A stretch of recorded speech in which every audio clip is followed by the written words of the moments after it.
Bang Antoni, Ya. selaku kuasa hukum Jessica. Kemarin kan katanya Abang dan tim ke Bareskrim tuh, Ya. sempat mau melakukan laporan polisi terkait menghilangkan barang bukti ya. Barang bukti. Barang bukti terlapor Spesifik apa ya, konten yang ada di CCTV. ya yang di Karni Ilyas ya pada Ya. saat itu ya. Dan itu yang dilaporkan adalah Edi Darmawan Salihin. Betul. Bagaimana Bang kronologinya sampai katanya ditolak tuh? Nggak ada kata-kata ditolak sebenarnya. Persis bilang nggak diterima juga. Saya yang menyatakan ke teman-teman pers, LP kami nggak diterima, bukan ditolak. Oh, Tapi kan ada lanjutan untuk membuka dilakukannya penyelidikan. kalau nggak diterima harusnya ditolak Bang namanya Bang.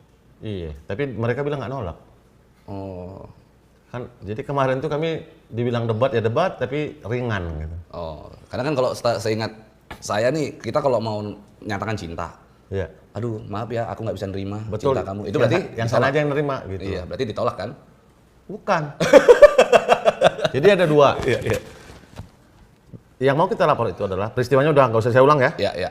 Ada konten video yang ditunjukkan oleh Darmawan Salihin di talk show-nya Bang Karni. Iya. Kemudian karena tidak hanya nunjukin kan, ada pernyataan-pernyataan dari Darmawan yang kemudian kita berarti ini barang bukti nih. Iya. Karena disebutkan ya. Betul. Ini kalau gua tunjukin dihukum mati gitu. Berarti ini harusnya konten yang ada di handphonenya itu adalah yang diambil dari CCTV KP Oliver. Begitu dong Iya, pemahaman iya. kita. Bagaimana menguji itu? Tadi saya agak nggak sependapat dengan sudah.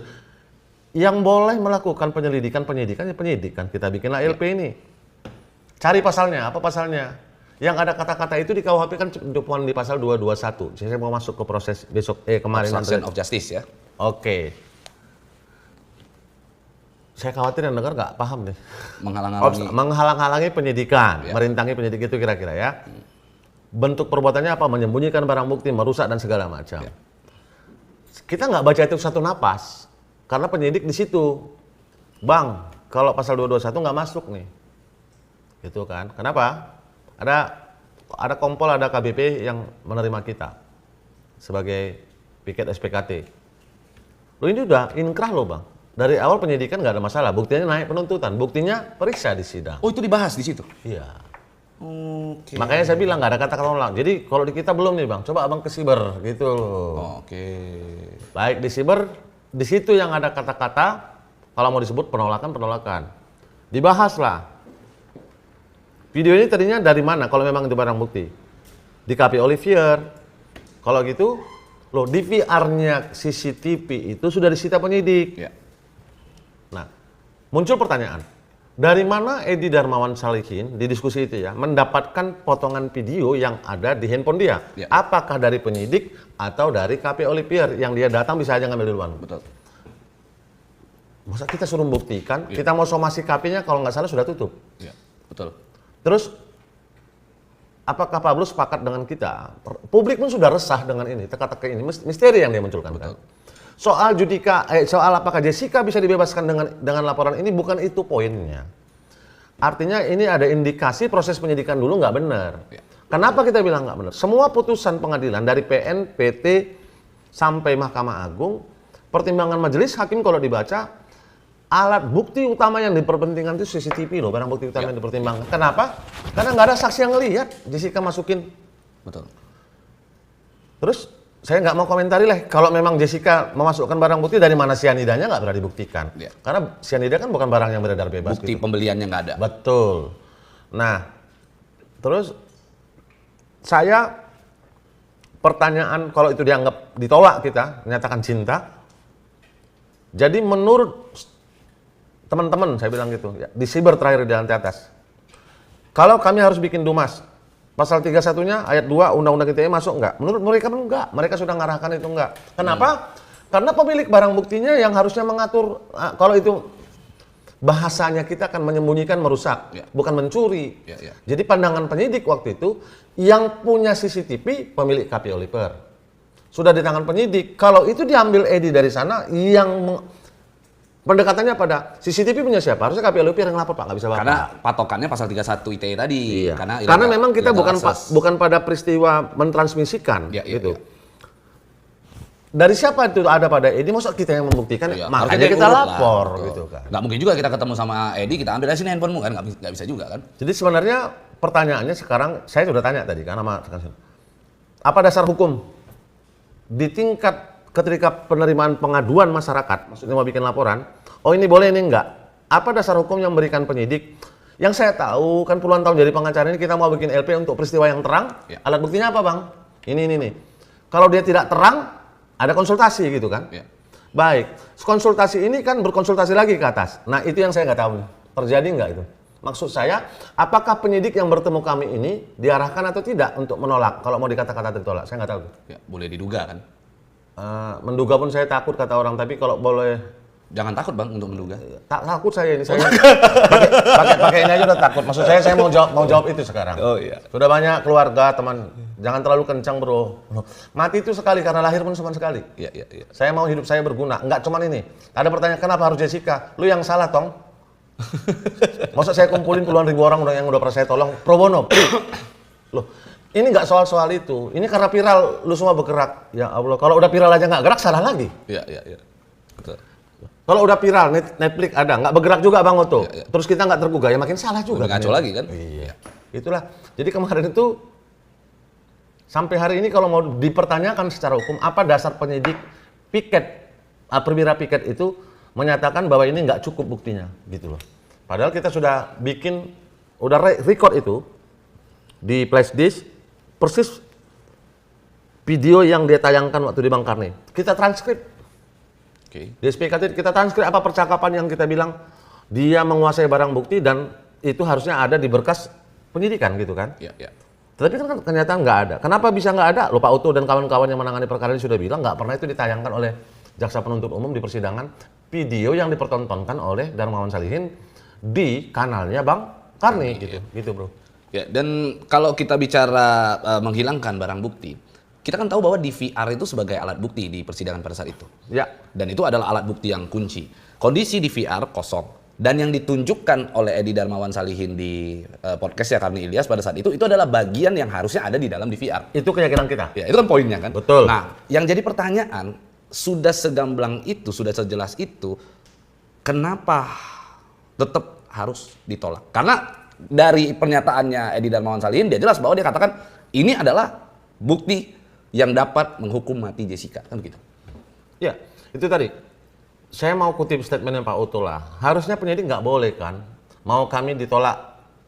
Jadi kami pulang nggak bawa pulang tanda bukti lapor, tapi tanda penyerahan Dumas kan? Iya, tanda terima.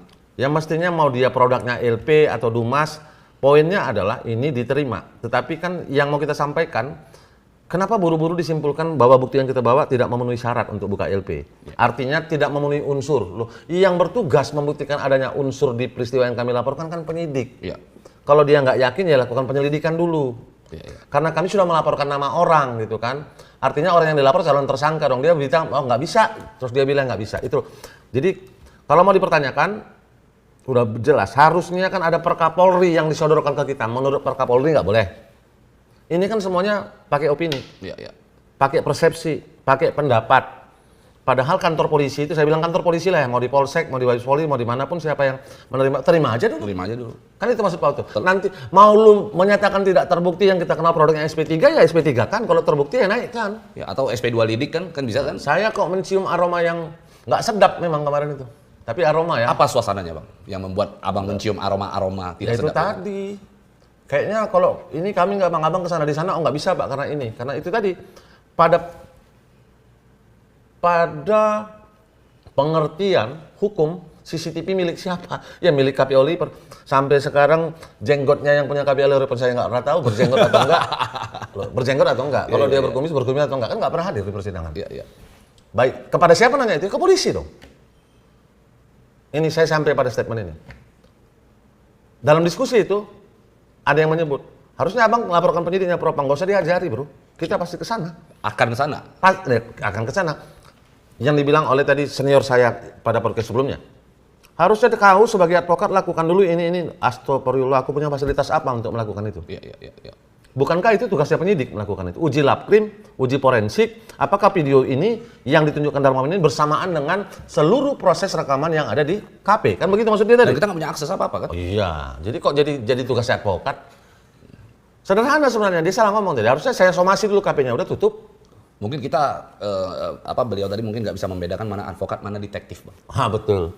Terus saya dengar juga, maksudnya yang normal standar-standar gitu nggak usah diajari lah kita ya. Iya. Masa ikan paus diajari berenang gitu kan? Iya. Ya kalau anak ikan teri gitu mungkin bisa. Kan gitu. Maksudnya gini ngajarin Pak Uto berenang gitu kan gitu. Iya kan? Iya. Terus saya ini kan timnya Pak Uto. Kami kan nggak mungkin bikin RP ujuk-ujuk. Iya. Pasti diskusi dulu. Iya. Pasti diskusi mendalam dulu. Analisa ini itu yang aku bilang ada ikan paus disuruh berenang, diajari berenang. Ya. Terus apa lagi suasana yang membuat itu kan tadi tuh bahwa dibola-bolain lah artinya ya, disuruh ke sini, disuruh ke sana ya kan. Kita duga itu terjadi. Selain itu apa, Bang? Yang membuat Saya menduga, boleh dong menduga ya. boleh. Saya juga ada protes itu. Siapa sih Edi Darman Solihin yang bebas banget nyebut-nyebut nama petinggi Polri? Kalau boleh saya sebut, kan dia berulang kali bilang sebut Krisna Mukti ketika itu penyidiknya. Ya. Sebut Kapolri ketika itu maksudnya Pak Tito, waktu itu kan Kapolda. Ya. Sebut Altijo Alkostar. Jadi Pak Altijo sudah nggak ada tuh. Kalau misalnya Edi, saya boleh dong menduganya begitu. Kemarin diterima laporan kami, dia diperiksa. Kemudian kami juga diperiksa sebagai pelapor. Seluruh perkataan-perkataan Edi yang diucapkan di podcast, di statement, dimanapun, tentu kami terangkan kepada penyidik. Pasti keluar nama ini kan. Iya. Hanya sekitar itu saya. Khawatirnya dampaknya ke sana gitu. Jadi di antara yang disebut-sebut ini satu masih aktif. Ya. Malah Pak Edi, malah dia yang bilang udah bintang 2. Saya aja nggak tahu udah bintang berapa itu. Ya Pak Edi kalau nonton ya, bapaknya bilang dia bintang 2 Krisnamurti. Ya. Terus ente ngancam-ngancam kan, hati-hati lo. Pak Edi udah naik pitam. Pak Krisna udah Pak Kis, Ya. Pak Krisna udah naik pitam. Tapi saya coba dinginkan dia, apa yang mau didinginin Pak? Ya. Mau bintang 2, bintang 7, bintang puyar, bukan persoalan bintang ini bro. Iya. Orang polisi juga yang ngegaji Coba. kita dari pajak Dan kan. saya sudah bikin konten di TikTok, nggak usah takut-takut di kami. Kalau karena bintang-bintang lah kami takut. Hari ini belum dari sini saya juga bisa mati Pak. Tapi ini bukan soal itu. Udah selesai kita, urat takutnya udah putus Pak. Kalau saya, nggak tahu yang lain. Jadi maksudnya kan saya udah tenangin karena Pak KM akan buat laporan di Krimsus, nggak tahu apa maksudnya. Iya. Ya, mau lapor aja, siapa yang mau dilapor gitu. Sama kami mau lapor ya lapor, terima aja dong. Iya. Semudah itu kan ini bro. Iya, betul. Loh, tidak terbukti ya? Lakukan proses penyidikannya. Itu urusan nanti, betul, lu gelar di dalam, panggil ahli, terbukti atau tidak? SP3. Kalau terbukti, ya naik. Edi tersangka, itu maksud saya. Datanglah Pak, terangkanlah itu. Tapi ada tadi teman Bapak yang bilang Bapak punya apa ya? Psikologis apa lah tadi gitu? Problem psikologi. Problem psikologis. Mengingatkan Bapak untuk jangan banyak ngomong. Udah telat Pak, Bapak kebanyakan ngomong makanya kita bangun. Ya, tapi begini, meskipun kita bisa menduga bahwa misalnya Pak Edi punya problem psikologis, tapi kan tidak ada surat dokter, tidak ada keputusan Dia secara nggak tahu, medis. Kan begitu kan? Dia cuman itu pendapat saya kan. Ya, artinya kalau itu tidak ada, selama itu tidak ada, dia normal di mata hukum. Pak Bro benar. Ya kan? Karena itu kan kondisi yang hanya bisa diterangkan berdasarkan kompetensi orang. Dokter, Ya. saya boleh mengalami gejala apapun. Ini saya fisik, bukan psikis ya. Tadi kan ngomongnya psikis tuh. Ya meriang, ya pusing. Apakah saya demam? Ataukah saya kena terinfeksi virus? Yang bisa menerangkan itu dokter kan? Ya. Bukan pendapat. Kalau kayaknya, tadi dia nggak bilang kayaknya. Iya. Dia itu harus dikasihani, jangan dianggap. Dimaklumi karena, dimaklumi. Ya. Loh, kok jadi ke sana ya gitu. Jadi Ya, artinya kalau ada orang yang dimaklumi atas perbuatannya karena adanya problematik psikologis, maka menurut saya nih, Jessica harusnya dulu dibebaskan. oh ya please, persis. Karena pada saat persidangan, ya kan, pakar-pakar psikologi itu semuanya datang ngomong bahwasanya Jessica punya problematik psikologi. Selalu itu bahasanya. Saya tidak melihat relevansi. Apa sih tadi? Saya agak lupa, psikologis apa? Problematik psikologi. Problem psikologis. Kan saya terlalu menggeser jauh nih. Ya. Dalam pandangan hukum, ada orang gila bunuh di jalan. Peristiwa hukum bukan? Peristiwa hukum. Ada orang membunuh orang lain mati. Ya. Tapi tidak bisa dimaklumi. Bentar, berarti penyidik tugasnya apa? Menangkap orang yang membunuh. Ya. Diperiksa, tangtung. Ditanya apa, jawabannya belepotan. Dijawab apa, jawabannya melentak. Polisi berhak menentukan dia gangguan jiwa? Tidak, antar dulu ke dokter. Itu tadi maksud Pak. Betul. Baik. Ternyata dijempolkan gangguan jiwanya apa? Gila, memang udah nggak bisa dipertanggungjawabkan perbuatan ini kepadanya. Betul. Lo tadi jangan digiring karena ada psikologis yang terguncang, terus orang ini nggak bisa dimintai pertanggungjawaban hukum. Di titik itu secara hukum ini nggak bisa didudukkan. Yang kedua, kenapa lu anggap? Ya terserah kita dong. Lu nggak terganggu, kita terganggu. Gimana sih? Terus ya kaget juga saya 3.800 orang diarahkan. Menurut saya senior kita yang satu ini, saya nggak tahu apa problemnya gitu ya. Tapi kami ini jadi advokat kan nggak ujuk-ujuk. Ya, cuman tadi ada yang menarik sih memang dari podcast Jadi Hari tadi. Ada abang menggunakan baju pradi warna biru. Dia juga pradi, tapi warna merah. Cuma ada pergerakannya. Ada pergerakan warna merah. Kita juga bergerak kalau soal itu. Bergerak makin besar terus. Cuman beda warna, Bang. Kita bergerak makin besar terus, jadi ngomongin Pradi ini 190 cabang gitu seluruh Indonesia, 70.000 anggota. Ya. Terus after ini sudah tidak diterima, Bang. LP-nya kemarin tidak diterima dan akhirnya diarahkan di Dumas begitu. Langkah kuasa hukum untuk memproses terkait dengan laporan terhadap Edi Darmawan Salihin apa?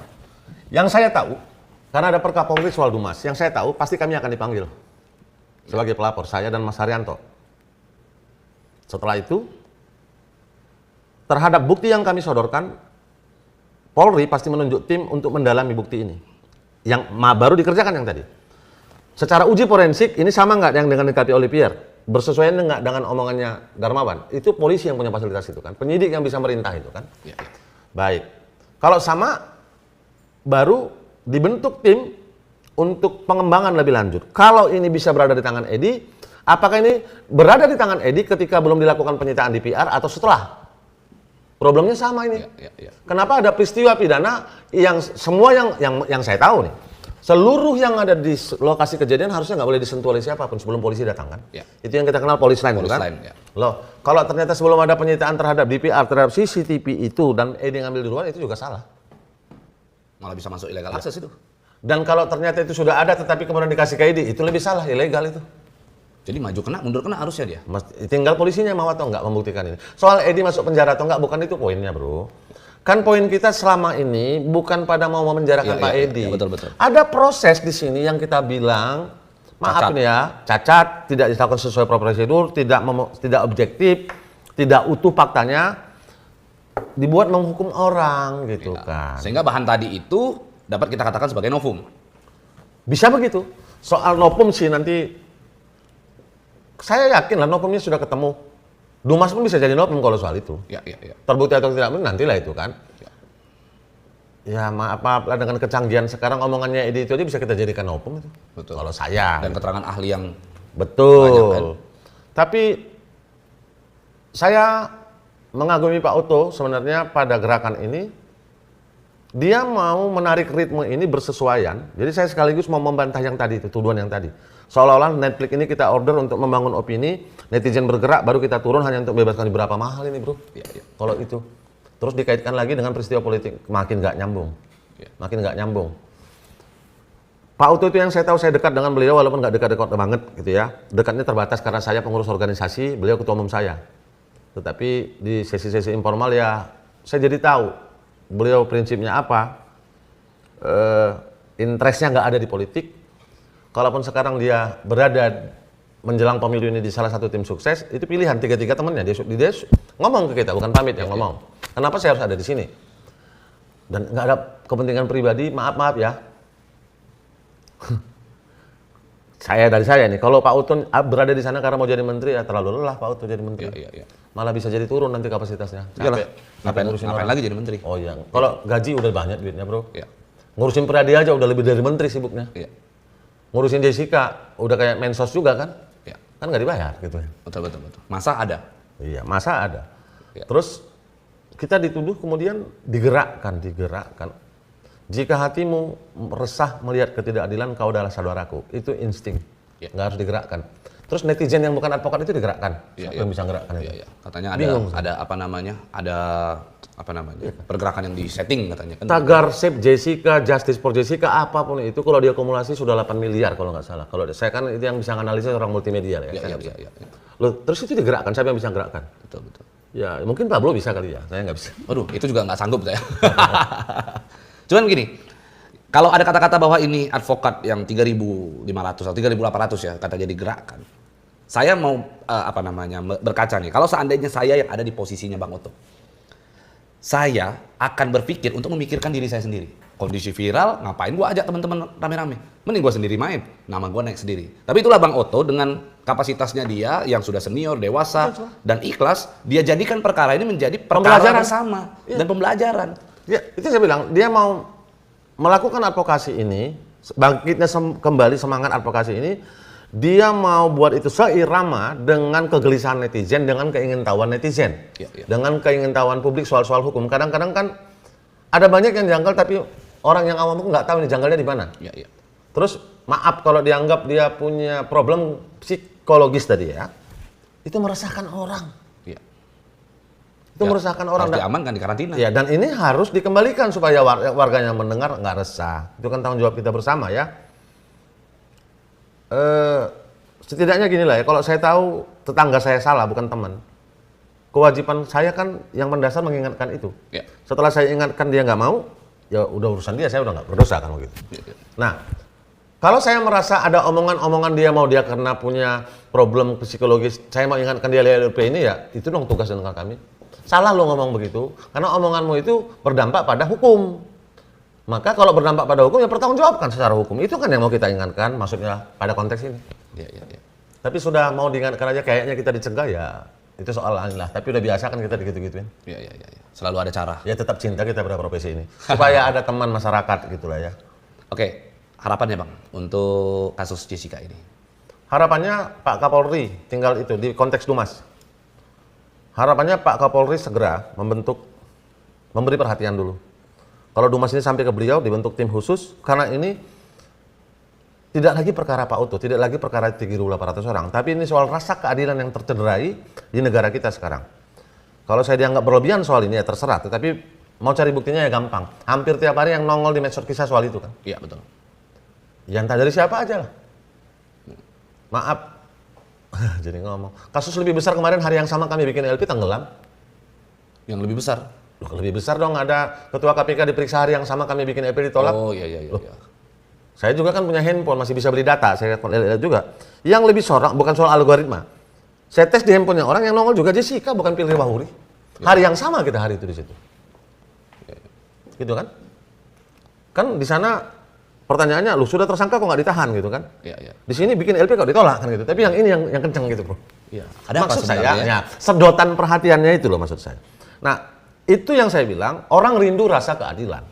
Siapa yang bisa memastikan itu di tahapan LP ini? Cuman Kapolri. Kalau Kapolri nggak bisa, ya berharap kepada Presiden Jokowi, semoga di tengah-tengah kesibukannya yang sedang diserang, dia bisa perintah Kapolri. Siapa tahu Kapolri sibuk, ya Presiden bisa perintah. Kalau Presiden sibuk, nanti kita telepon Gibran lah. Kebetulan kita mau rakernas di Solo kan? Oh iya betul, kan di tetangganya jadinya ya. Ya rencana kayaknya ada Gibran nanti dibuka rakernas kita. Oh ya? Ya, karena wali kota, bukan karena wapresnya. Oh oke. Karena wali kota, yang tuan rumah kan? Ya. Standar itu, standar di lalu lintas hubungan organisasi ya kita harus assalamualaikum sama yang punya rumah dong. Oke. Sip, Bang. Terima kasih udah mau ngobrol penting di sini. Oh terima kasih sudah ikut membantu kami, terus menyemangati kami mengawal kasus Jessica.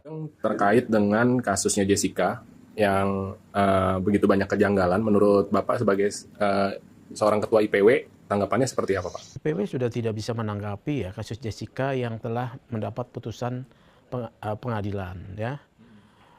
Oleh karena itu menurut IPW yang kemudian menjadi usulan IPW adalah upaya hukum ya, upaya hukum yang tepat agar katakanlah tim hukum Jessica ini bisa mendapatkan keadilan untuk Jessica. Kenapa IPW tidak bisa berkomentar lagi lebih jauh terhadap kasus Jessica? Posisi IPW adalah mengawasi atau mengontrol fungsi tugas Polri. Ya, ketika proses ini sudah melewati penyidikan dinyatakan P21 ya, IPW sudah tidak bisa mengomentari nih ya. Walaupun secara umum diketahui bahwa Jessica itu diputus dengan putusan bersalah dengan pembuktian yang diperdebatkan ya. Diperdebatkan, IPW nggak bisa mengomentari hasil penyidikan lagi ya. Jadi memang yang bisa IPW lakukan adalah apabila memang ditemukan fakta-fakta baru yang oleh tim hukum Jessica, tim keadilan untuk Jessica ini, itu diupayakan saja. Misalnya seperti pelaporan kepada Mabes Polri ya. IPW berharap bahwa ini bisa ditindaklanjuti dengan diterimanya Dumas.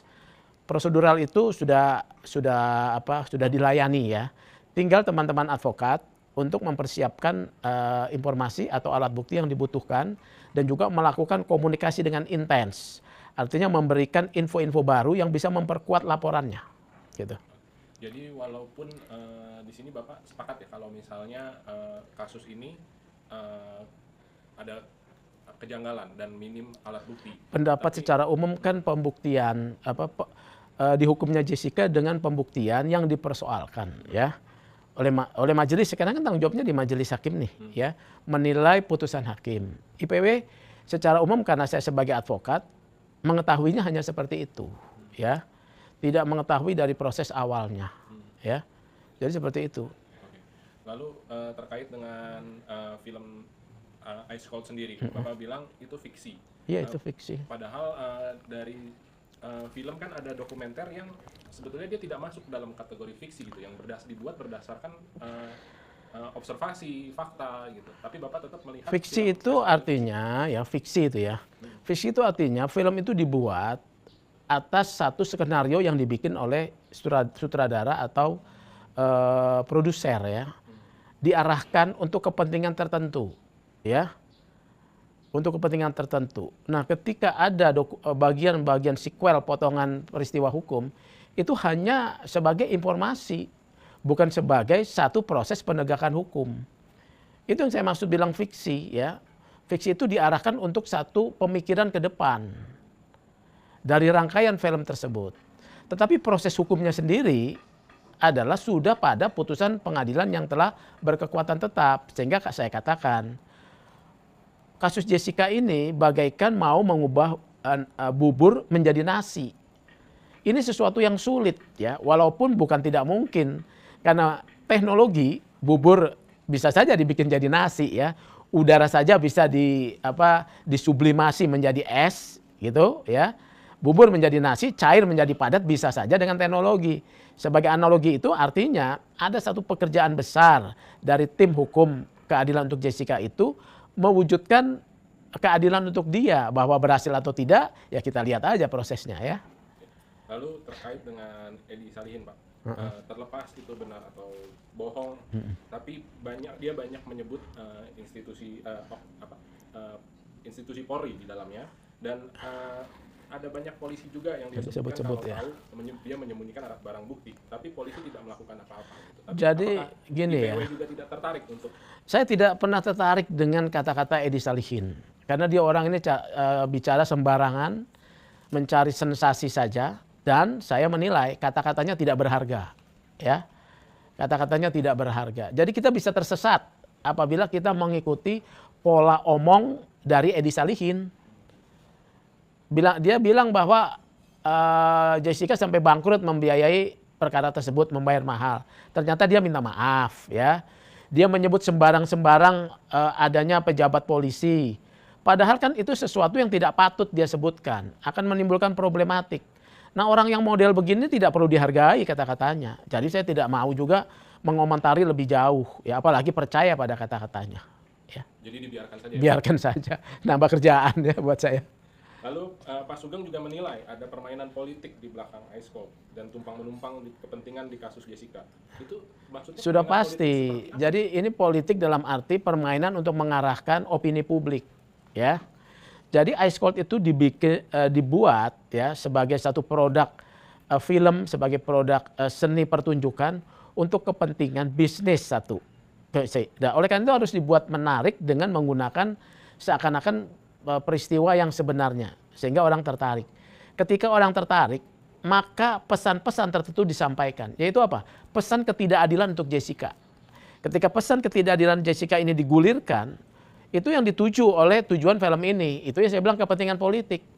Nah, setelah digulirkan, maka terbentuklah tim advokat yang jumlahnya ribuan, ya. Kemudian muncul juga tokohnya Otto Hasibuan yang berkali-kali peliputan. Ini kan banyak kepentingan-kepentingan muncul. Makanya saya bilang ini kepentingan politik, apalagi Otto sekarang masuk pada wakil ketua tim Prabowo Gibran ya. Jadi saya sampaikan seperti itu. ini desain ya, kasus Jessica didesain demikian rupa dengan biaya yang menurut saya mahal. Padahal banyak nasib rakyat yang miskin ya dalam jumlah yang besar yang juga harus perlu kita perhatikan. Itu aja pendapat saya. Tapi jadi Bapak kan kalau di film menyatakan ini banyak kejanggalan. Berarti Bapak tidak merasa kasus ini ada kejanggalan? Di film. Iya. Di film bukan kejanggalan. Di film itu mengambil sekuen-sekuen di dalam proses hukum. Yang itu adalah film itu bukan proses hukum. Kalau di kasusnya sendiri saya tidak menyebut kejanggalan. Sudah ada putusan pengadilan yang berkekuatan tetap. Saya nggak bisa bilang kejanggalan dong. Tinggal bagaimana upaya memperjuangkannya. Saya hanya menyatakan dari proses pembuktiannya minim ya. Sekarang kan kembali kepada hakim ya. Bagaimana hakim mau meyakini? Ya itu kita hormati juga. Kalau Ya. minim pembuktian terus tapi di penjara itu tidak janggal, Pak? Yang nggak janggal orang itu putusan hakim. Kecuali yang janggal itu dinyatakan bebas dia di penjara. Itu janggal dong. Ya.